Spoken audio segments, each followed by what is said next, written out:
আউযুবিল্লাহি মিনাশ শাইতানির রাজিম। বিসমিল্লাহির রহমানির রহিম। সমস্ত প্রশংসা আল্লাহর জন্য, যিনি মানুষকে হেদায়েত দেন। আর তিনি যদি কাউকে হেদায়েত দেন, পৃথিবীর কেউ নেই তার থেকে সেই হেদায়েত থেকে তাকে বাতিলের দিকে বা খারাপের দিকে নিতে পারে। আর উনি যদি কাউকে ধ্বংসের বা বাতিলের দিকে নেন, তাহলে পৃথিবীর কেউ নাই যে ওনাকে আবার হকের দিকে বা হেদায়েত দিতে পারেন। আসসালামু আলাইকুম রহমতুল্লাহি ওয়া বারাকাতুহু। আমার নাম আব্দুল্লাহ। আমি অরিজিনালি বাংলাদেশি। আমি পড়ালেখা করেছি ঢাকা ইউনিভার্সিটিতে, অনার্স মাস্টার্স করেছি অনেক আগে। তারপরে আমি আমেরিকায় ছিলাম, ওইখানে আমি কিছু পড়ালেখা করেছি। আমি অ্যাকচুয়ালি এখানে ডিপ্লোমা করেছি। তারপর আমি অস্ট্রেলিয়াতে ছিলাম, অস্ট্রেলিয়ান ন্যাশনাল ইউনিভার্সিটি থেকে আমি মাস্টার্স করেছি বিজনেস প্রজেক্ট ম্যানেজমেন্টে। এর বাইরে আমি দেশি বিদেশি অনেকগুলি প্রতিষ্ঠানে কাজ করেছি, I4A, GIZ এবং আমি কাজ করেছি ইউএন বিভিন্ন বডির জন্যে।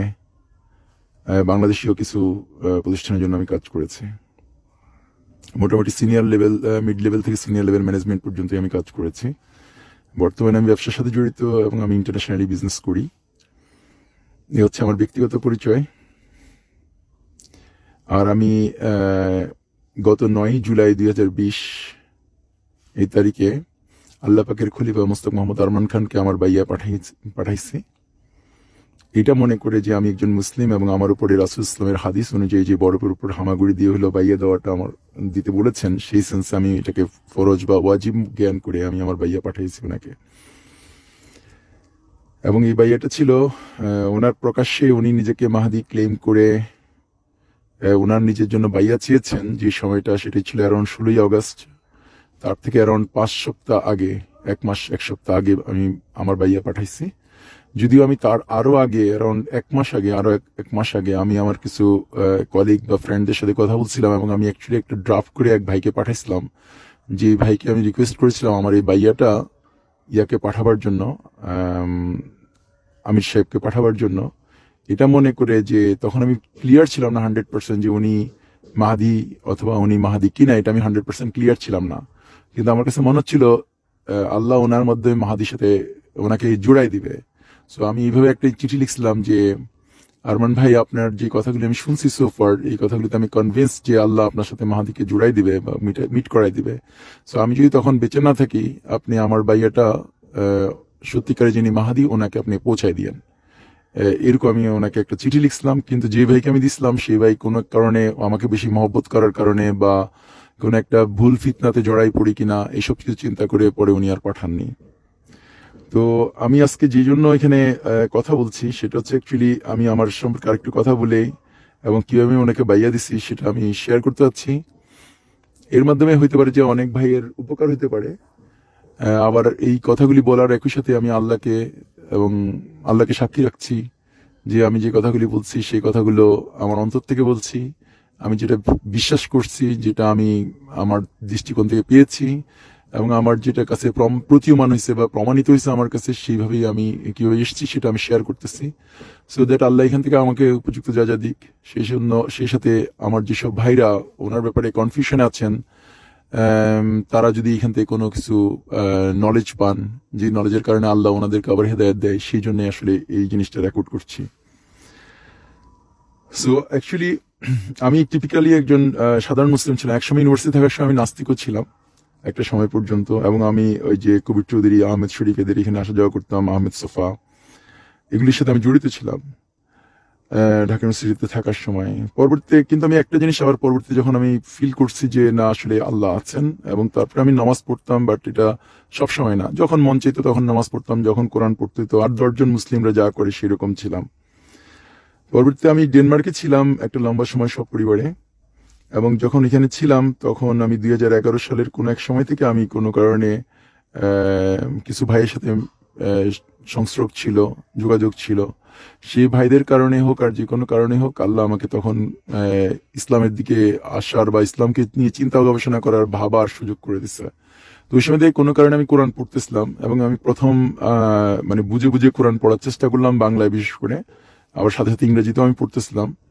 সো বাংলা ইংরেজি দুইটাতে পড়তে গিয়ে আমার কাছে অবাক লাগতেছিল যে, এবং আমি একটা এইভাবে অবাক লাগতেছিল আসলে আমি যেই দেশি বিদেশি সংস্থায় কাজ করার কারণে, বিভিন্ন দেশে ঘুরার কারণে আমার কাছে ক্লিয়ারলি আমি বুঝতে পারতেছিলাম যে আমার আসলে যে আন্ডারস্ট্যান্ডিং, সেই আন্ডারস্ট্যান্ডিং থেকে কোরআনের নলেজটা অনেক সুপিরিয়র। এই জিনিসটা ওই সময় আমার প্রথম একটা রিয়ালাইজেশন এসেছে যে কোরআনে যেভাবে বলা আছে কথাগুলো, যেভাবে বিভিন্ন ইস্যুকে অ্যাড্রেস করা হচ্ছে, যেভাবে আমার সাইকোলজিতে অ্যাটাক করতেছে কোরআনের আয়াতগুলো, যেভাবে আমাকে বলতেছে কেন আমি আসলে নামাজ পড়া উচিত, কেন আমি আল্লাহকে ভয় পাওয়া উচিত, কেন আমি আখিরাত বা বেহেশত দুজক নিয়ে কনসার্ন হওয়া উচিত, কেন আমার ছেলে মেয়েকে বা আমার নিজেকে মানে কষ্ট হলেও, ওইখানে তো প্রচন্ড শীত ছিল বা দূরে ছিল মসজিদ, তারপর আমি মসজিদে নামাজ পড়া হোক বা শীতের মধ্যেও নামাজ পড়তে যাওয়া হোক, এই জাতীয় জিনিসগুলো দিকে আমি আস্তে আস্তে আস্তে আস্তে যাচ্ছিলাম। এই সময়গুলিতে আমি অবশ্য প্রচুর ওয়াজ শুনতাম একই সাথে। আমি নোমান আলী খানের, ইয়াসির কাদির, এরকম যারা ইন্টারন্যাশনালি স্পিকার, বিশেষ করে ইংলিশ স্পিকারদের আমি কথা শুনতাম। আমি কখনো বাংলাদেশিদের তেমন শুনতাম না, অকেশনালি যদি একটা বাংলা শুনতাম। নর্মালি আমার মজাজ খারাপ হতো এই জন্য যে বিশেষ করে বাংলাদেশের যে আলেমরা, এদের একটা বড় শ্রেণী ছিল ওই সময়গুলিতে, একজন একজনের বিরুদ্ধে কথা বলে এবং সবাই বুঝতে যায় যে উনি হচ্ছে বেশি বুঝে, উনি সবটা বুঝে গেছে, অ্যাজ ইফ লাইক উনি হচ্ছে এমন একটা ওয়েতে কথা বলে as if like he is the truth, মনে হয় যেন কি ওনার উপরে আর কোনো সত্য হইতে পারে না। তো ওই জিনিসটা আমার বিরক্ত লাগতো, যার জন্য আমি মোস্টলি আর কি ইংলিশ স্পিকারদেরকে শুনতাম, বেলাল ফিলিপস এদেরকেও শুনতাম, তারপর আনোয়ার আলকি শুনতাম, এইভাবে ছিল। এরপরে কোনো এক সময় 2012-13 কোনো এক সময় আমার মনে নাই, কিন্তু ওই সময় আমি প্রথম ইমরান নজরুল হোসেনকে শুনছিলাম এবং প্রথম দিকে আমি শুনতে গিয়ে বিরক্ত হচ্ছিলাম, কারণ ওনার কথা আমি বুঝতে পারতেছিলাম না, ওনার কথাগুলো আমার কাছে কঠিন লাগতেছিল। কিন্তু কোনো এক কারণে আমি বারবার ওইটা না শুনতে চাইলেও ওগুলো আমার সামনে যখন আসতো ইউটিউবে অনেকটা সাজেশনের মতো, তখন আমি ওইগুলি এক পর্যায়ে শুনতে শুরু করছি এবং কিছুদিন শোনার পরেই আমার এক পর্যায়ে আমি ওনার কথাগুলি ধরতে পারতেছিলাম এবং উনি কোন আঙ্গিক থেকে কথা বলতেছেন, কিভাবে কথা বলতেছেন, সেই জিনিসগুলো আমার কাছে ইজি হচ্ছিল এবং আমার কাছে আমার ব্রেনের মধ্যে ওই জিনিসটা খুলতেছিল। আমার মনে নেই এক্স্যাক্টলি, কিন্তু 2014-15 সালের কোনো এক সময়ে আমার কাছে পুরো জিনিসটা, আমি যে আমার যে চাকরিগুলি করছি আমি মোস্টলি কাজ করছি ফরেনারদের জন্য, যারা বিভিন্ন ডোনার এজেন্সি, সো কল্ড এনজিওদের সাথে কাজ করে। তো আমি বাংলাদেশে অনেক এনজিওর সাথে কাজ করছি, অনেক ডোনার এজেন্সির সাথে যেহেতু কাজ করছি, ইউএন বডিগুলির সাথে কাজ করছি, তখন আমার কাছে all of a sudden clearly visible হচ্ছিল ইমরান নজরুল হোসেনের কথাগুলি শুনতেছিলাম, সে সাথে আমি ওনার কথা শুধু শুনতেছিলাম না, অ্যাকচুয়ালি আমি যখন স্পিকারের কথা শুনতাম সে সাথে আমি কিছু রিসার্চের মতো করতাম, ওনার যে আয়াতগুলি কোট করে সেই আয়াতগুলি আমি চেক করতাম, এই নিয়ে তাফসিরি কি আছে এটা নিয়ে অনেক সময় চেক করতাম, বা এটা নিয়ে আর কিছু মিনিং হইতে পারে কিনা এগুলি আমি চেক করতাম। তো ইমরান নজরুল হোসেনের কথাগুলি শুনতেছিলাম এবং ওনার যে ইয়াজুজ মাজুজ যে সিরিজ ছিল বা আলোচনা ছিল, ওনার যে মুদ্রা ব্যবস্থা নিয়ে কথা ছিল, দাজ্জাল নিয়ে কথা ছিল, এগুলো আমার কাছে এক পর্যায়ে, আমার কাছে আমি জানি না ঠিক এক্স্যাক্টলি, কিন্তু 14-15 সালের কোনো এক সময় আমার কাছে এটা একবারে বিমূর্ত হয়েছে যে এই যে ডোনার এজেন্সি গুলো আছে, এই ডোনার এজেন্সি গুলো অ্যাকচুয়ালি রিপ্রেজেন্টিং দ্য ইয়াজুজ মাজুজ কে রিপ্রেজেন্ট করতেছে, and they are causing all sorts of ফাসাদ বাংলাদেশের মধ্যে এবং বাহিরের মধ্যে। তারা in the name of science, in the name of technology, in the name of educational development, in the name of vaccination, in the name of like women empowerment, child empowerment বা child rights, labour rights, garments কি বলে reformation, trade union, name ইট, বা agricultural reform করার নামে যে genetically modified ফুডগুলোকে আনা, বা এই যে হাইব্রিডকে তৈরি করা যার মাধ্যমে কিনা মানুষকে সুগারের ঘাটতি বা কমতি করে দেওয়া, তার মধ্যে ডায়াবেটিস তৈরি করা, এরকম মানে হেন কোনো এরিয়া নাই। অল অফ দোজ এরিয়াজ যেটা কিনা আমি জড়িত ছিলাম, যেগুলো আমি বুঝতে পারতেছিলাম যে all of those things actually accumulated this things, যে তারা সমাজের মধ্যে, মানুষের মধ্যে, পরিবারের মধ্যে, খাবারের মধ্যে এভরিহোয়ার তারা ফ্যাসাদ তৈরি করতেছে এবং সেই ফ্যাসাদ করার কারণে মুসলিমরা বুঝতে পারতেছে না, বা মানুষ যারা আল্লাহওয়ালা ছিল, যারা ইহুদি হোক, খ্রিস্টান হোক, হিন্দু হোক, বৌদ্ধ হোক, সবাই কিন্তু আল্লাহওয়ালা ছিল, তারা আল্লাহ নামে বা ধর্মের উপরে বিশ্বাস ছিল, সেই ধর্মের বিশ্বাসতে তারা সরাই দিচ্ছে, তারা কনফিউজড হয়ে তারা সায়েন্সকে পূজা করতে শুরু করছে, সায়েন্সকে সুপিরিয়র মনে করতে শুরু করছে। এই জাতীয় বিষয়গুলো আমার মাথার মধ্যে কাজ করতেছিল। And then when the people becomes confused, যখন তারা পুরোপুরি কনফিউজড হয়ে যায় কোনটা সত্য কোনটা বাতিল, যেমন ধরেন ফার্মের মুরগির ক্ষেত্রে দেখেন, চিন্তা করে যে ফার্মের মুরগিগুলো আল্লাহ বানাইছে 7 মাসে, সেটা 1.5 কেজি হয়, 2 কেজি হয়, বাচ্চা দেয়, আর এখানে ফার্মের মুরগিগুলো ওরা কি করতেছে 1 মাসের মধ্যে 2 কেজি 2.5 কেজি করে ফেলতেছে। How come? তাহলে কে সুপিরিয়র হচ্ছে? As if like science become the superior. Western কান্ট্রিতে আপনি দেখবেন যে গোলাপ ফুল, অনেক রকমের গোলাপ ফুল আছে, কোনো গোলাপ ফুল ওরা লিখে দেখে এটা মুনসান্তো গোলাপ ফুল, এটা হচ্ছে বেয়ারের গোলাপ ফুল, এত সালে এটা আবিষ্কার হয়েছে, এত সালে এটা তৈরি করছে। সো আপনি আপনার ছেলেকে যদি বলেন যে না all the roses are from Allah, ছেলে বিশ্বাস করে না, মেয়ে বিশ্বাস করে না, তারা বলে যে না এটা বাবা এটা মুনসান্তোর গোলাপ, এটা বেয়ারের গোলাপ, as if like Monsanto becomes the god, Monsanto becomes the designer and the creator, এরকম। তো আমার ওইখান থেকে তখন দাজ্জাল আসলে কাজ করে, যখন মানুষ কনফিউজড হয় কোনটা আল্লাহর, কোনটা আল্লাহর না, কোনটা হক কোনটা বাতিল, এটা থেকে ফ্যাসাদ করে এটা কনফিউজিং করে দেয়। কনফিউজিং করার পরে দাজ্জাল যেটা করে সেটা হচ্ছে সাপ্রেস করে, সে মিথ্যা কথা বলে, প্রতারণা করে হোক বিশ্বাস করাতে চায় যে সে হচ্ছে সুপিরিয়র। দেন এরকম একটা সিচুয়েশনের কারণে আমি তখন থেকেই আখিরি জামানা নিয়ে পড়তেছিলাম এবং এটা নিয়ে আলোচনা করতেছিলাম। সেই আলোচনা আমার বিভিন্ন ভাইরা যাদের সাথে আমি চলতাম ফিরতাম ওদের সাথে গল্প করতেছিলাম। পরবর্তী আমার কিছু শায়েখ ছিল যারা আমার কাছাকাছি ছিল, যারা লন্ডনে থাকেন এবং ইউরোপের মাটিতে থাকেন, তাদের সাথে বিভিন্ন সময় এগুলি নিয়ে কথা বলার চেষ্টা করা হয়েছে। তো আমি যেটা ফিল করতে শুরু করছি, আসলে আমাদের শায়করা এরা আসলে ইউনিভার্সিটিতে পড়ছে ঠিকই, অনেক এডুকেশন আছে, ওনাদের কোরআন হাদিসের উপর নলেজ আছে, বাট কোনো কারণে ওনারা যে কোরআন হাদিস পড়তেছেন সেই কোরআন হাদিসের অ্যাকচুয়ালি কারিকুলামটা ডিজাইন করতেছে সেই সেম ইভিল ফোর্সেসরা, এবং ওনারা যে জিনিসগুলি পড়তেছেন সেটা হচ্ছে অনেকটা শরিয়া ইস্যুগুলি পড়তেছেন, ওনারা আকিদার বিষয়গুলি পড়তেছেন, বাট তারা আসলে এই জিনিসটা রিয়েলাইজ করতে পারতেছেন না যে তারা আসলে মানে এই যে ইয়াজমেজের দুনিয়ায় বা দাজ্জালের উপরে ওনারা মানে লাইফের মধ্যে আছে, বা দাজ্জাল ওনাদেরকে খেয়ে ফেলতেছে, এটা ওনারা বুঝতেছে না। সো ওনারা অন্যদিকে আখিরি জামানের উপর ওনাদের কোনো পড়ালেখা নাই, অথচ রাসূলুল্লাহ সাল্লাল্লাহু আলাইহি ওয়াসাল্লামের হাদিস ছিল ফজর নামাজ থেকে সন্ধ্যা পর্যন্ত উনি একাধারে দাজ্জাল উপরে কথা বলছে, কিন্তু বেশিরভাগ আলেম ওলামার কাছে দাজ্জাল এর নলেজ নাই, ইয়াজমেজ নিয়ে নলেজ নাই। সো আমি এটার উপরে স্টাডি করতেছিলাম, আমি রিসার্চ করতেছিলাম, চিন্তা করতেছিলাম, একই সাথে ইমরান নজরুল হোসেনকে শুনতেছিলাম, বেলাল শায়ক বেলালকে শুনতেছিলাম, এরকম আরো যারা যারা আখিরি জামানা নিয়ে কথা বলেন, বিভিন্ন স্পিচ দেন, তাদেরকে শুনতেছিলাম। ওই শোনার প্রেক্ষিতে এক পর্যায়ে তো আমি চিন্তা করলাম যে আমাকে বাইরে থাকা যাবে না, আমাকে হিজরত করতে হবে কোনো এক জায়গায়। তখন আমি সেভাবে হিজরত করলাম। হিজরত করার পরে আমি এটা নিয়ে আরো যখন কন্টেম্পলেশন করতে, সেই কন্টেম্পলেশনের ধারাবাহিকতা আমি এটা নিয়ে একটা গ্রুপ ছিল আমাদের ইন্টারন্যাশনালি, সেই বিভিন্ন দেশের পৃথিবীর বিভিন্ন প্রান্তের কিছু ভাই ছিল। তো ওইসব ভাইদের সাথে এগুলি নিয়ে কথা বলতেছিলাম। আর ওই কথা বলার মধ্যখানে গত মার্চ মাসের কোনো এক সময় এক ভাইয়ের কাছ থেকে আমি একটা আরমান ভাইয়ের একটা ভিডিও পাইছি, বা আমাদের ইমাম সাহেবের একটা ভিডিও পাইছি। তখন তার উনি ইমাম আমি জানি না, বাট ওনার যে ভিডিওটা হয়েছে সেটা খুবই আনপ্রফেশনালি তৈরি করা, আনঅর্গানাইজড একটা মোবাইল দিয়ে মনে হয় তৈরি করছে, ঘোলাটে অন্ধকার অন্ধকার মনে যেন কি কোনো একটা লুকানো জায়গা থেকে তোলা। কিন্তু ওইখানে অন্যান্য শেখদের মতো যেরকম ভিডিওগুলো অত ক্লিন প্রাঞ্জল ভাষায় দেখতে ভালো ওইরকম করে করা না। বাট আমি যখন শুনতেছিলাম, আমি ফজর নামাজের পরে ওনাকে শুনতে শুরু করছি, পরবর্তী অ্যারাউন্ড 3 ঘন্টার মতো লাগছে আমার শুনতে। ওনার তখন 7টা ভিডিও ছিল ওইখানে। এটা এই বছরে এগুলি প্রথম ভিডিও আমার ধারণা। ওই 7টা ভিডিও আমি দেখার পরে আমি প্রথম আবার অনেকদিন পরে আমি ইমোশনাল ফিল করছি। আমি ফিল করছি যে উনি যে কথাগুলো সেই কথাগুলি প্রচন্ড ওয়েট আছে, প্রচন্ড ভারী কথাগুলো, এবং আমি ফিল করতেছিলাম যে উনি যে কথাগুলো বলতেছে দ্যাট ওয়াজ ভেরি মাচ হক। এটাই ছিল মুসলমানদের life, this is the life. মুসলমানদের এরকম হওয়ার কথা ছিল, এইভাবেই আবু বকর, ওমর, ওসমান রাদিয়াল্লাহু আনহুমরা ছিল, এইভাবেই খাব্বাব রাদিয়াল্লাহু আনহু ছিল, এইভাবে আম্মার রাদিয়াল্লাহু আনহু ছিল, এইভাবে ওনারা চিন্তা করতো, এইভাবে ওনারা জিহাদে যেত, এইভাবে ওনারা পরস্পরের সাথে ভ্রাতৃত্বপূর্ণ ছিল, এইভাবে ওনারা অন্যদের সাথে ডিল করতো। এগুলো এইভাবে আমার ফিলিংস হচ্ছে। তো ওই সময় ইমোশনাল হওয়ার পরে আমি তারপরে এটা গ্রাজুয়ালি আমি শুনতেছিলাম, যখনই কোনো কিছু ভিডিও আপলোড হচ্ছিল ওই চ্যানেলে, তাকে অনলাইন টিভিতে।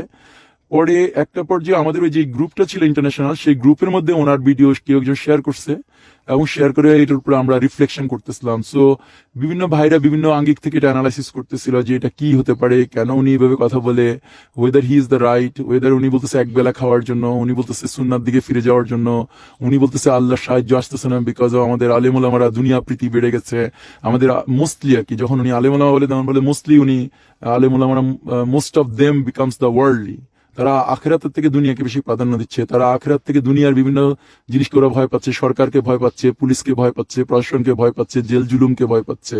কিন্তু অন্যদিকে উনি দেখা যাচ্ছে এই কথাগুলি বলতেছে, but it seems to me যে উনি ভয় পাচ্ছে না। তো এই নিয়ে আমাদের পক্ষ বিপক্ষ ছিল, বিভিন্ন পক্ষেরও কিছু আর্গুমেন্ট ছিল, বিপক্ষেরও আর্গুমেন্ট ছিল, এরকম করে আলোচনা চলতেছিল। ওনার ভিডিও আসে, আমরা আলোচনা করি, ওনার ভিডিও আসে, আলোচনা করি, শুধু ওনার না আরো আরো বাই দ্য টাইম ওয়ার্ল্ডের বিভিন্ন ইস্যু নিয়ে আলোচনা করতেছিলাম। ওই সময় করোনা এসছে, করোনার বিষয়ে আলোচনা করতেছিলাম। এরকম করতে করতে এক পর্যায়ে যখন ওনার করোনা নিয়ে ওনার কিছু কথাবার্তা ছিল, আমরা দেখলাম যে কিছু ভাই প্রচন্ড রিয়াক্ট করতেছে, এবং এরকম ছিল যে একটা পর্যায়ে কিছু ভাই বলে ফেলছে যে কেউ যেন ওনাকে নিয়ে কথা বলবে না এই ফোরামে, মানে কেন জানি ওনারা প্রচন্ড রেগে যাচ্ছিল। এটা একটা সো মাচ মানে ইন্টারেস্টিং যে আমরা ডোনাল্ড ট্রাম্প নিয়ে কথা বলি, আমরা মানে বিভিন্ন রকমের খারাপ লিডারদেরকে নিয়ে কথা বলি, কিন্তু কখনো কেউ বলে না ওনাকে নিয়ে কথা বলবেন না। But all of a sudden there was a resistance in this group, in that forum, যে ওনাকে নিয়ে কথা বলাই যাবে না, এরকম ছিল একটা জায়গায়। যে আমরা বুঝতেছিলাম যে ওনাকে নিয়ে কথা বলা মানে এখানে বিভেদ তৈরি হওয়া। সো কিছু ভাই যারা ওনাকে পজিটিভলি চিন্তা করতেছিল বা বায়াসনেস ছাড়া ছিল, সেসব ভাইরা যারা বায়াস ফ্রি ছিল এবং পজিটিভ অ্যাটিটিউড ছিল এবং ইনকোয়ারিং মাইন্ডসেটে ছিল, তারা আলাদা আরেকটা ফোরাম করছে। সেই ফোরামে আমাদের একটা সময় পর পর আমাদের আবার মিটিং হতো। ওনার যদি কোনো ভিডিও আপলোড হতো তখনই আমরা একটা মিটিং করতাম, মিটিং করে চিন্তা করতাম কোন কোন আয়াতগুলো বা কোন কোন হাদিসগুলো বা কোন কোন কথাটা কোরআন হাদিসের ভায়োলেশন করছে। আমরা দেখতাম যে কখনোই কোরআন হাদিসের কোনো কিছু ভায়োলেশন পাচ্ছিলাম না, but we can see that কিছু কিছু ওনার অ্যানালাইসিস যেটা ছিল বা ওনার যে মতামত ছিল সেই মতামতটা অর্থোডক্সি না, সেই মতামতটা টিপিক্যাল মুসলিমরা বলে না। কিন্তু যখন ওইটাকে আমরা যদি রিফ্লেকশন করা হয় তখন আমরা দেখি যে আসলে এটার মধ্যে হক আছে। সো হকটা আসলে ওনার কথা থেকে আসতেছে, ইনস্টেড অফ লাইক একজন শায়ক বাংলাদেশে লেটসে আহমদুল্লাহ বলি, বা আমরা তখন তো আহমদুল্লাহ ওনার নিয়ে কথা বলে নাই, বাট কি বলে আমাদের মুফতি কাজী ইব্রাহিম বলি বা লুৎফুর রহমান বলি বা অন্য যারা যারা কথা বলছে, সেই সব কথাগুলিকে যদি আমরা আনি বা ইয়াসির কাদির কথা আনি বা নোমান আলী খানের কথা আনি, দেখা যাচ্ছে এনার কথাটা মোর হক হচ্ছে আর ইমাম সাহেবের কথাটা। তো এইভাবে চলতেছিল। চলতে চলতে কোনো এক সময়ে এসে আমরা ফিল করলাম যে আসলে কোথায় problem, let us do some ইস্তেকারা। আমরা যারা এখানে ছিলাম ওই ফোরামে তার ইস্তেকারা, কিন্তু আমি অনেকদিন থেকে স্বপ্ন দেখতেছিলাম না। সো আমি কখনো স্বপ্ন দেখি না বিধা আমি আসলে ইস্তেকারা করবো না এরকম ছিল। আবার আমার একটা ছোট বাচ্চা আছে যার জন্য আমি ওই মানে উনি বলছিল পরিষ্কার বিছনায়, যার জন্য আমার ওই ঘর মানে আমি ফিল করতেছিলাম না ছোট বাচ্চা থাকলে ওইভাবে পরিষ্কার, যেটা আমি চাচ্ছিলাম যে পিওর একটা কিছু চাচ্ছিলাম, but it was not happening. তারপর আমি একবার এরকম মসজিদে গেছিলাম, একটা রোজার সময় ইত্তেকাপ করতেছিলাম। সেই ইত্তেকাপ করার সময় আমি মসজিদে একদিন ইস্তেকারা করছি, বাট আমি কিছুই দেখি নাই। অন্যদিকে অন্য যারা ওইখানে ভাই ছিল ওই ফোরামে, সেসব ভাইরা যেসব স্বপ্ন দেখছে ওইসব স্বপ্নের কিছুটা পজিটিভও ছিল কিছুটা নেগেটিভও ছিল, এরকম একটা ইয়ে ছিল। বাট যখন এটা আলোচনা করতো, স্বপ্নে তো আর ডাইরেক্ট বলে নাই উনি পজিটিভ উনি নেগেটিভ, বাট স্বপ্নে একটা কিছু ঘটনা ছিল ওইসব ভাইরা যেগুলি ফোরামে শেয়ার করছে, ওই ঘটনাগুলো সবগুলিকে এরকম বলা যায় না যে ওইটা একটা মানে হ্যাপি হ্যাপি হ্যাপি টাইপের স্বপ্ন ছিল না, কিছু কিছু ছিল স্কেয়ারি টাইপের স্বপ্ন ছিল। কিন্তু ওইসব স্বপ্নগুলি যখন আমরা অ্যানালাইসিস করতেছিলাম, একই সাথে ওনার ভিডিও আসতেছিল, সেগুলি অ্যানালাইসিস করতেছিলাম, করতে করতে এক পর্যায়ে এসছে যে আমি তখন বলছিলাম যে ঠিক আছে আমি আমার বাইয়েরা দিতে চাই। যে ভাই ওনার সাথে কমিউনিকেট করতেছিল ওনার কাছে তো কিছু ইনফরমেশন আনতেছিল। আরেকটা ঘটনা ছিল যে আমরা কিছু কিছু কমিউনিকেশনের মাধ্যমে ওনার কাছে কিছু কিছু প্রশ্ন করতেছিলাম, ওনার ইমেইলে, তারপরে সম্ভবত ওনার মেসেঞ্জারে ওনাকে কিছু করতেছিলাম, কিন্তু আমি কখনো যোগাযোগ করতেছিলাম না। এটা আমাদের মধ্যে এক ভাই যে কিনা একটু আউটস্পোকেন বা কিছু অ্যাবিলিটি আছে কমিউনিকেশনের, উনিই করতেছিল। উনি উনি কমিউনিকেশন করার পর ওইসব রেসপন্সগুলো আমরা যখন আবার অ্যানালাইসিস করতেছিলাম ওই পার্সোনাল যে কমিউনিকেশনের মাধ্যমে, সেগুলিও হচ্ছে যে স্ট্রেঞ্জ ছিল। মানে সেগুলি দেখলে বা পড়লেই বোঝা যায় যে উনি হক, উনি সত্য, কিন্তু যে জিনিস ইনফরমেশনগুলো আমাদের কাছে এমনি ছিল না, মানে পাবলিক ডোমেইনে ছিল না। তো ওইভাবে কমিউনিকেশনের কারণে আমাদের আস্থা বাড়তেছিল। এই জন্য এক পর্যায়ে আমি বলছিলাম তাহলে আমার বাইয়াটা আমি পাঠাই দিই। দেন আমি একটা ড্রাফট করছিলাম একটা চিঠি, যে চিঠিতে আমি ওনাকে লিখছিলাম যে আপনার সাথে যদি কখনো মাহাদির দেখা হয়, আমি যদি এর মধ্যে যদি মরে যাই, তাহলে আপনি অন বিহাফ অফ মি আমার বাইয়াটা ওনাকে পৌঁছে দিন। তো এই বাইয়াটা ওনার কাছে যায়নি, আমি জানি, পরে পরে শুনছি। এটা আমরা কন্টিনিউ করতে করতে 1-1.5 মাস পরে এক পর্যায়ে আমরা যারা ছিলাম ওই ফোরামে, সেই ফোরামে আমরা সিদ্ধান্ত ফিল করছি যে অ্যাকচুয়ালি হি ইজ দ্য হক, হি ইজ দ্য মাহাদি। যদিও উনি বলে না যে উনি মাহাদি, উনি শুধু বলতেছিল যে মাহাদি আসবে 13th রমাদান থেকে শুরু করে 13th শাওয়ালের মধ্যে আসবে, এরকম টাইপের একটা কথা বলতেছিলেন উনি। উনি বলতেছিলেন মাহাদি 2020-এর মধ্যে আসবে, এরকম উনি বলতেছিলেন। সো আমরা ফিল করছিলাম এই সময় এসে ওই স্বপ্ন সবকিছু মিলে অন্য ভাইদের যে হি ইজ দ্য ট্রুথ। সো আমরা চিন্তা করছি আমরা করি, বাইয়া দিই। তারপর যেদিন বাইয়া দেওয়ার জন্য আমরা এগ্রি করছি, সেদিন আবার যখন আমরা মিট করছি একসাথে, তখন আবার বলেছে আবার একবার ইস্তেকারা করি, ফাইনাল আরেকবার ইস্তেকারা করি। দেন আবার ফাইনাল ইস্তেকারা করা হলো। ইস্তেকারা করার পর দিন যখন কোনো বিরুদ্ধ কিছু আসে নাই মনে, আর বিরুদ্ধ কেউ স্বপ্নও দেখে নাই, তখন পরদিন আমি আমার বাইয়া দিচ্ছি। আবার ইন্টারেস্টিং হচ্ছে আমি যেদিন বাইয়া দিব সেদিন আমি এক ভাইকে বলতেছিলাম যে সে আমার বাসাতে আসছিল, আমার বাসায় এমনি বেড়াতে না, অ্যাকচুয়ালি সে আমার বাসায় এমনি ভিজিট করতেছিল স্ট্রেঞ্জলি, যে এরকম করে নর্মালি ওই দিন হওয়ার কথা ছিল না। কিন্তু উনি আসতে পারে, আমি গল্প করতেছিলাম যে এরকম কথা, অন্য গল্প করতেছিলাম, করতে করতে আমি এক পর্যায়ে বলতেছি এরকম আজকে আমি মাহাদিকে বাইয়া দিব। এবং আমি ওনার কথা বলছি, আরমান ভাইয়ের কথা বলছি, মুস্তাক মোহাম্মদ আরমান খানকে আমি আজকে বাইয়া পাঠাবো অ্যাজ এ মাহাদি হিসেবে। তো আমি যখন এটা বলছি, ওই ভদ্রলোক কিন্তু খুবই টাইপের, আমার থেকে অনেক বয়স, ওনার বয়স অ্যারাউন্ড লাইক 63, 4, 5 কিছু একটা এরকম হবে। এবং he is a very very capable person in terms of তাকওয়া। উনি অনেকদিন ছিলেন সৌদি আরবে, উনি এখানে একটা মসজিদের ইমাম ছিলেন। এবং আমি একটা কারণে জানতাম যে উনি আমাকে অনেক আগে একদিন বলছে যে উনি একসময় স্বপ্নে দেখছে যে যেদিন বাবেল লুদের মধ্যে ঈসা আলাইহিস সালাম দাজ্জালকে হত্যা করতেছে, যখন সেই হত্যার ইয়াতে উনিও এখানে একজন প্রেজেন্ট ছিলেন। এটা উনি স্বপ্নে দেখছে অনেক আগে। তো উনি এরকম বলছে। আর আমি ওই দিন যখন ওনাকে বললাম যে আমরা এরকম আমি আজকে বাইয়া দিব, উনি কোনো কিছু চিন্তা না করেই উনি বলতেছে, লিটারালি কোনো কিছু চিন্তা না করে উনি বলছে আমার ভাইও পাঠায় দেন। আমি এটা গাছ থেকে পড়ার মতো ছিল, যে আমি আসলে এক্সপেক্ট করি না, আমি ওনাকে দাওয়াতও দিই না। উনি আমরা যত রিসার্চ করছি আরমান ভাইকে নিয়ে, ওইটার ফ্র্যাকশন অফ জিনিস উনি করে নাই। এর মধ্যে অবশ্য আমরা আরমান ভাইয়ের বিষয়ে টঙ্গিতে কিছু খোঁজ খবর নিচ্ছি, ওনার ক্লাসমেট থেকে কিছু খোঁজ খবর পাইছি, ওনার তাবলিগের ব্যাকগ্রাউন্ড থেকে কিছু খোঁজ খবর নিচ্ছি, এগুলিও করছি। কিন্তু এই ভদ্রলোক, যে বয়স্ক এই ভদ্রলোক, he does not have anything of that, any kind of মানে রিসার্চ করে নাই ওই সেন্সের। বাট উনি বলতেছে আমার ভাইয়াও পাঠা দিবেন, এবং পরবর্তীতে উনি শুধু দেয়নি, ওনার পরিবার পরিজনের সবাই, এক্সটেন্ডেড ফ্যামিলি সহ সবাই ওনার বাইয়া দিচ্ছে, আলহামদুলিল্লাহ। তো এই হচ্ছে যে মোটামুটি আমার বাইয়ার ইস্যু। এখন যখন এই হাদিসগুলোর ইস্যু, আমি যেভাবে আপনাদেরকে যেটা বলতে চাচ্ছিলাম, সেটা হচ্ছে আপনারা যখন রিসার্চ করবেন, সেই রিসার্চের দুইটা অংশ আছে। যেমন রাসূলুল্লাহ সাল্লাল্লাহু আলাইহি ওয়াসাল্লামের যে হাদিসগুলো মাহাদি নিয়ে দিচ্ছে, এই হাদিসের কিছু কিছু আছে গ্রে এরিয়া, আখিরি জামানার সব হাদিসই তাই। যেমন আপনি নিজে জাস্ট একটু চিন্তা করেন, আল্লাহ রাসূল সাল্লাল্লাহু আলাইহি ওয়াসাল্লাম বলতেছে দাজ্জালের এক পা থাকবে পৃথিবীর পূর্ব দিকে, আরেক পা থাকবে পশ্চিম দিকে। আবার সেই সেম রাসূলুল্লাহ বলতেছে দাজ্জাল হবে বেটে, একজন ইহুদি, তার চুল হবে কার্লি, এরকম। আবার আল্লাহ রাসূলই বলতেছে দাজ্জালের ডান চোখ কানা, আরেক হাদিসে বলতেছে দাজ্জালের বাম চোখ কানা, আরেক হাদিসগুলিতে বলতেছে দাজ্জালের দুই চোখই কানা। কিভাবে সম্ভব? বা আপনি যদি দেখেন যে দাজ্জালের ডিমাইজ বা দাজ্জালের ধ্বংসের মধ্যে বলতেছে দুই রকম।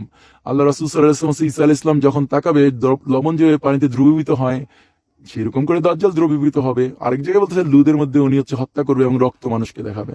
So there is a two types of things এখানে আসছে, যেটা কিনা একটার সাথে একটা আপাত দৃষ্টিতে মনে হয় কন্ট্রাডিকশন। সিমিলারলি মাহাদির হাদিসগুলো এরকম। যেমন আপনি যদি এই ধরনের নেন যে মাহাদি আলাইহিস সালামের ব্যাপারে আল্লাহ রাসূল সাল্লাল্লাহু আলাইহি ওয়াসাল্লাম বলছে মাহাদির নাম হবে আমার নামের মতো, আমার বাবার নামের মতো। কখনো রাসূল সাল্লাল্লাহু আলাইহি ওয়াসাল্লাম বলতেই পারতো মাহাদির নাম হবে মোহাম্মদ ইবনে আব্দুল্লাহ, কিন্তু রাসূল সাল্লাল্লাহু আলাইহি ওয়াসাল্লাম এটা না বলা মানে there is some meaning. So what is the meaning, you or me will not know it until or unless we do contemplate. একটা স্পেশাল কাইন্ড অফ কন্টেম্পলেশন লাগবে, অথবা আল্লাহ থেকে ডাইরেক্ট জানতে হবে যে আসলে মানে কি, আমার নামের মতো নাম মানে কি, আমার বাবার নামের মতো নাম মানে কি। দেন আপনি ধরেন রোকন আর আল্লাহ রাসূল সাল্লাল্লাহু আলাইহি ওয়াসাল্লাম, রোকন আর মাকামের মধ্যে ওখানে বাইয়া হবে।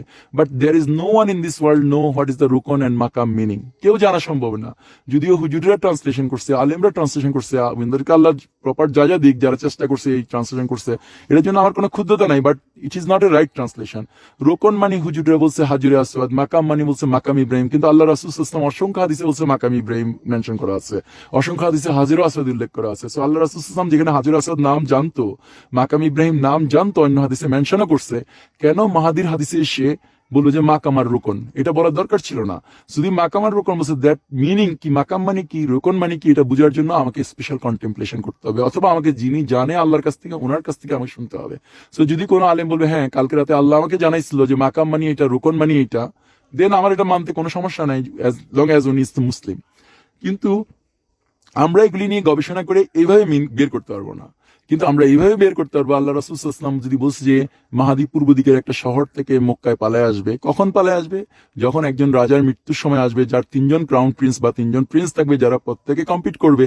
সো এটা একটা পার্টিকুলার টাইম হবে, এটা 1400 বছরের মধ্যে একবারই হবে, যে একজন রাজার মরার সময় আসবে, তার 3জন উপযুক্ত প্রিন্স থাকবে, যারা কম্পিট করবে একজন একজনের সাথে সিংহাসন পাওয়ার জন্য। সো এটা এখনই মোহাম্মদ বিন নায়েব, যেটা আমরা সবাই জানি, মোহাম্মদ বিন নায়েব, মোহাম্মদ বিন সালমান বা আহমেদ ইবনে আব্দুল আজিজ, এরকম করে আমরা বলতে পারি, বা মুকরিম দিয়েও আরেকভাবে ব্যাখ্যা করা যায়। এটা তো ব্যাখ্যা এই সমসাময়িক সময় হতে হবে।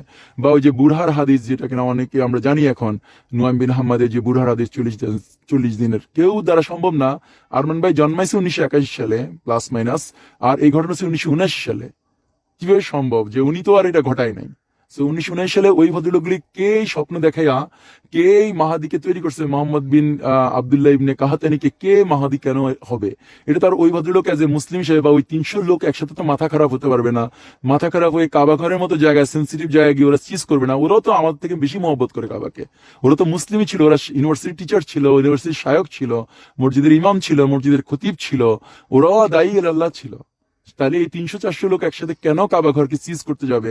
আর কাবা ঘর কি আদৌ চিজ করছে না অন্য কিছু করছে? যেমন বাংলাদেশে আমরা দেখি শাপলা চত্বরের এখানে যখন সরকার কথা বলে, তখন দেখা যাচ্ছে হেফাজতের লোকেরা কোরআন পড়াইতে গেছে মতিঝিলে, হেফাজতের লোকেরা ব্যাংক ডাকাতি করতে গেছে বলছে, হেফাজতের লোকেরা ওইখানে গিয়ে আইল্যান্ড থেকে গাছ উপড়াই ফেলতে গেছে। তো সরকারের কথা তো পৃথিবী বিশ্বাস করার কোনো কারণ নেই। সরকার মিথ্যা কথা কন্টিনিউসলি বলে, সরকার কন্টিনিউসলি কি বলে, ডিসিপশন করে, মানুষকে প্রতারণা করে। সরকার all kinds of deception, all kinds of প্রতারণা। আমি অনেক কিছু বলতে পারি ওই দিকটা, বাট এটা বলতেছি না। যে অংশটুকু বলতে গেছিলাম যে মেইনলি হচ্ছে এখানে দেখার বিষয় বা চিন্তা করার বিষয় হচ্ছে যেগুলি আমাদের ভিজিবল। যেমন 1979 সালের 5ই নভেম্বর বা যে তারিখে এটা হয়েছে বা 1400 হিজরির প্রথম দিন পয়লা মহরম হয়েছে, তার থেকে 30 থেকে 40 বছর হয়েছে কিনা বা 40 বছর হয়েছে কিনা, এবং আরেকজন লোক ক্লেম করছে কিনা। ইফ দ্যাট পার্সন ক্লেমিং, এখানে যদি আমার মতো কোনো একজন লোক ক্লেম করতো যে কিনা সৌদি গভর্নমেন্টের ভয়ে থাকে সারাক্ষণ, যে সৌদি গভর্নমেন্ট আমার কল্লা ফেলে দিবে বা আমাকে অ্যারেস্ট করবে বা আমাকে মুসলমানরা পাইলে হত্যা করে। কয়েকদিন আগে আমি এক ভদ্রলোকের সাথে কথা বলতেছিলাম যার বাসায় আরমান ভাই ভাড়া ছিল। সেই ভদ্রলোক বলতেছে আমি কেন যে পুলিশকে ধরাই দিলাম না, বা উনি এই ধরনের একটা কথা বলছে, উনি যদি বুঝতো তাহলে উনি পুলিশকে ডেকে ধরাই দিত। সো এই ধরনের মুসলমানরা আছেন।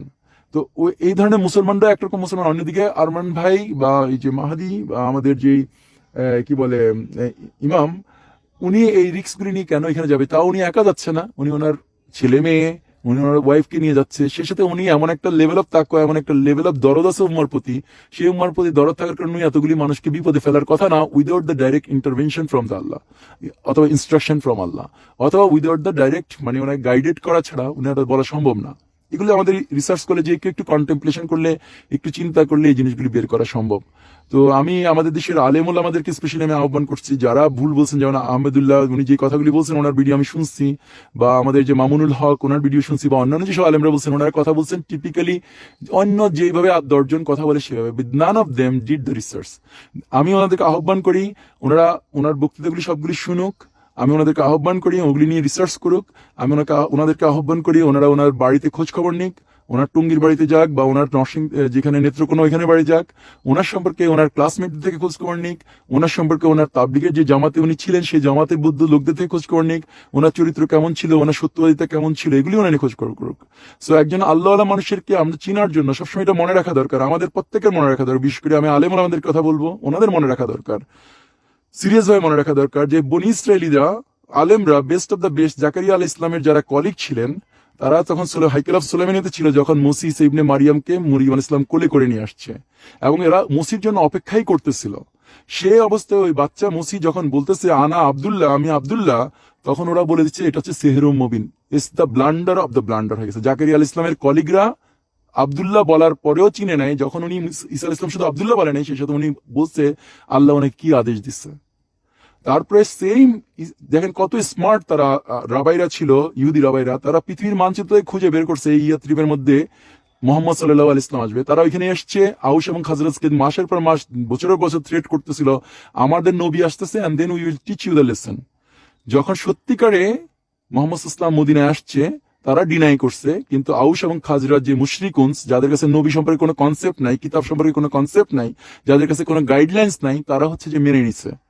তাহলে এটা হচ্ছে আল্লাহর একটা স্পেশাল ব্যাপার যে ওইখানে হচ্ছে ঈসা আলাইহিস সালামকে মেনে নিছে কারা? হাওয়ারিয়নরা আলেম ছিলেন না।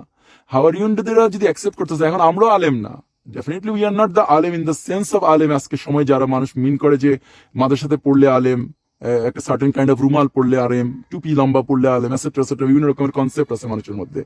তো এখানে যে জিনিসটা বুঝার বিষয়, এই আলেমদেরকে আমি বলবো, এই বিশেষ করে রেসপেক্টের সাথে বলবো, মানে উইথ হাম্বলি বলবো, এবং আমি ওনাদের প্রতি প্রচন্ড রেসপেক্ট রেখেই বলতেছি, কারণ আমাকে এটা আমার দিনের একটা পার্ট যে আল্লাহ রাসূল সাল্লাল্লাহু আলাইহি ওয়াসাল্লাম ওনারা হচ্ছে আল্লাহর নবীর ওয়ারিস, বা ওনারা আল্লাহ নবীর পরে ওনারাই হচ্ছে আমাদের গাইডেড রাখবে। সো ওনারা যেন বেফাস কথা বলবে না।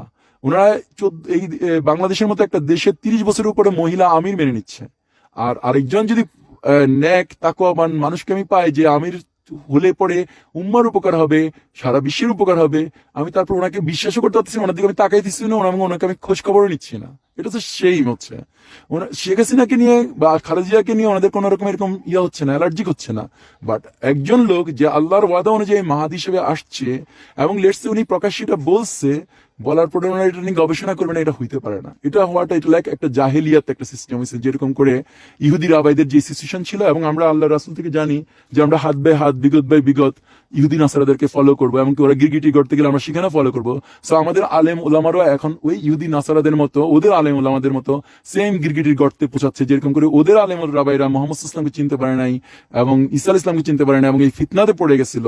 এবং আজকে আমাদের আলেম ওলামারা এই সারা বিশ্বের সমস্ত আলেম, ইনক্লুডিং সুদাইস সাহেব সহ যারা যারা আছেন, with due respect to them, তারা আসলে এক ফিতনার মধ্যে পড়ে আছেন।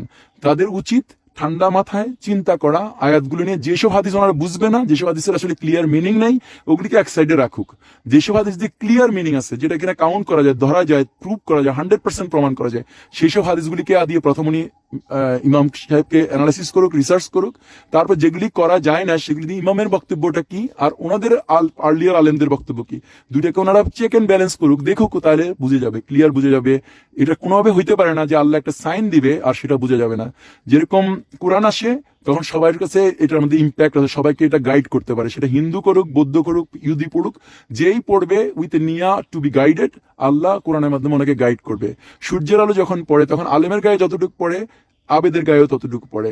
ঠিক একই রকম মাহাদি আসলে মাহাদিকে যদি বুঝার চেষ্টা করবে, দেন আলেমও যতটুকু যেভাবে বুঝতে পারবে একটা আবেদও বুঝতে পারবে। এবং যার জন্য আমরা দেখতেছি ইমাম সাহেব বলতেছেন গত অগাস্ট মাসের 16 তারিখে ওনার কাছে 300-র উপরে বাইয়া গেছে, এবং আমরা নিজেরা দেখতেছি যে এখন পর্যন্ত আরো অনেক বাইয়া গেছে। এবং এদের মধ্যে যেরকম বেলাল রাদিয়াল্লাহু লেভেলের লোক আছে, খাব্বাব রাদিয়াল্লাহু লেভেলের লোক আছে, একই সাথে আবু বকর, ওমর, উসমান মতো লোকেরাও আছে। এখানে ধনী লোকেরাও আছে, গরিব লোকেরা আছে, মহিলা আছে, শিশু আছে, আলিয়া মাদ্রাসার হুজুর আছে, কওমি মাদ্রাসার হুজুর আছে, তাবলিগের ব্যাকগ্রাউন্ড আছে, আওয়ামী লীগের ব্যাকগ্রাউন্ড আছে, জামাতের ব্যাকগ্রাউন্ড আছে, বিএনপির ব্যাকগ্রাউন্ডের আছে। সো এই হচ্ছে বাংলাদেশের কনটেক্সটে আমি বলতেছি, বাট ওয়ার্ল্ড কনটেক্সটে এরকম সব সেম রকম আসতেছে। এটা তো রাতারাতি হওয়ার কিছু নাই। আপনার মনে রাখতে হবে যে মোহাম্মদ ইসলাম 10 বছর চেষ্টা সাধনা, 13 বছর চেষ্টা সাধনা করার পরে 100 জন মানুষ পায় নাই ওনার সহচর, আর উনি লিটারালি ঘোষণা করার আগে উনি পাচ্ছে 313 জন, 300+। তো এটা একটা হিউজ ইম্প্যাক্ট তৈরি করে। And these are the people যেখানে কিনা ওনার প্রকাশ্য উনি নাই, উনি একটা হাইডিং জায়গায় আছে, এবং ওনার ওই হাইডিং অবস্থা অনেকে থাকতেই হবে অ্যাকর্ডিং টু দ্য হাদিস, ততক্ষণ পর্যন্ত যতক্ষণ বায়দার লোকেরা ডুবে না যাবে মাটির নিচে এবং একটা রাখাল বালকে সে মক্কাতে ডিক্লেয়ার না করে, ততক্ষণ উনি ওনার হাইড আউট থেকে বেরিয়ে হইতে পারবেন, এটাই হাদিস বলতেছে। তো আমার কথা লম্বা হয়ে গেছে, সরি, আমি কিছু যদি ইমোশনাল হয় বা আমার কথার মধ্যে যদি কোনো ওয়ার্ডিং হয় যে ওয়ার্ডিংটা অ্যাপ্রোপ্রিয়েট না, সেই ওয়ার্ডটা আল্লাহ আপনারা যারা শুনেছেন তারা আমাকে ক্ষমা করে দিন ওই ওয়ার্ডিং এর জন্য। ওই ওয়ার্ডটা আমার আসলে ইন্টেনশনাল না, আমি কাউকে ছোট করতেও চাই নাই, কারো প্রতি কোনো ক্ষুদ্রতা নাই, কারো প্রতি আমার কোনো রাগ নাই। আল্লাহ আমাদের সবাইকে তৌফিক দিক, আমরা ওনার সাথে জড়াই যাই। একই সাথে আমরা যেন এই যে আজকে যে পটভূমিকা, যে বিশ্ব ব্যবস্থাপনা, সেই বিশ্ব ব্যবস্থাপনা থেকে আমরা বেরোয় এসে এক সহি সুন্দর আল্লাহর রাজ্যে আল্লাহর খেলাফত এস্টাবলিশ করার জন্য আমরা যেন করতে পারি, সেই জন্য দোয়া চাই। এবং এটাই আপনাদের কাছে প্রার্থনা, আল্লাহ আমাদের সবাইকে বুঝ দিক। জাযাকাল্লাহ খায়ের। আসসালামু আলাইকুম ওয়া রাহমাতুল্লাহি ওয়া বারাকাতুহু।